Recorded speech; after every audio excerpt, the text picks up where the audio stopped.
My dad's a crack up. He goes to huis telling people the world's upside down.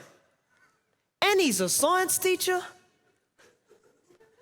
In his classroom, the map of New Zealand is upside down.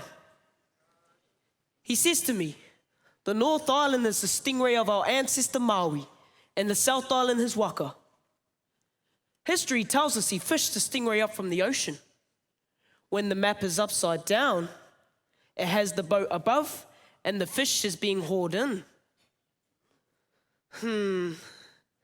He tells me that water flows downwards and that the Waikato River that starts at Ruapehu travels up to Taupo and up to Waikato and ends up at Port Albert in the Kaipara. When the map is upside down, the river flows down to Waikato and ends down at the Kaipara. And he tells me of a rock that stands below the sacred mountain of Whitirua, in front of the beautiful whare, Whitirua, a rock that was an anchor stone from Kupe's waka. On this rock, the map of the North and the South Island upside down. You see, their history tells us that a Dutch fella named Abel Tasman came looking for trade in the Southern Isles, encountered some giants, had an altercation, and left. Many years later, James Cook, following the transit of Venus on October the 8th, discovered New Zealand, and now we're all one. Okay, we've got this little thing called a Declaration of Independence, a te tiriti, a stage 2 tribunal report that stated my nan's ancestors never ceded their sovereignty in 1840s. Other than that, we are one. My nan, my dad, they give me my powerful Māori worldview. My mum, my church, they give me my powerful church worldview.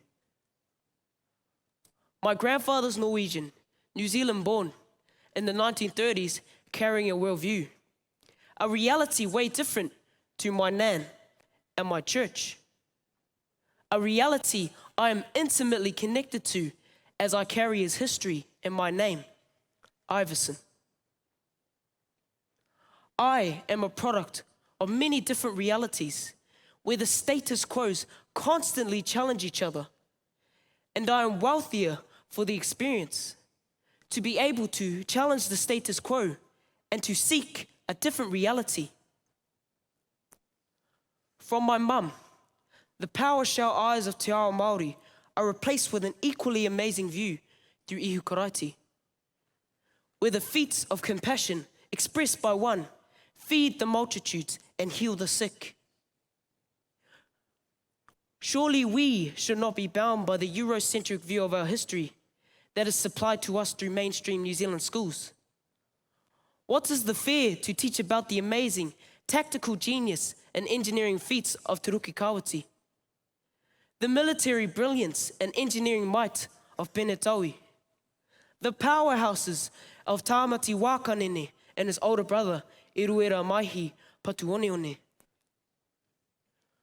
From my grandmother, a rich, vibrant history where the gathering of the children saw the separations of the heavens and the earth. And of the 70 children, one chosen above the rest to ascend the heavenly realms and retrieve the 3 baskets of knowledge. Why does an educated society fear the teaching of a reality that challenges the status quo? A status quo that says we the Māori, parched and emancipated, floated by mistake to these shores. A status quo that says when we signed Te Tiriti, we ceded our sovereignty.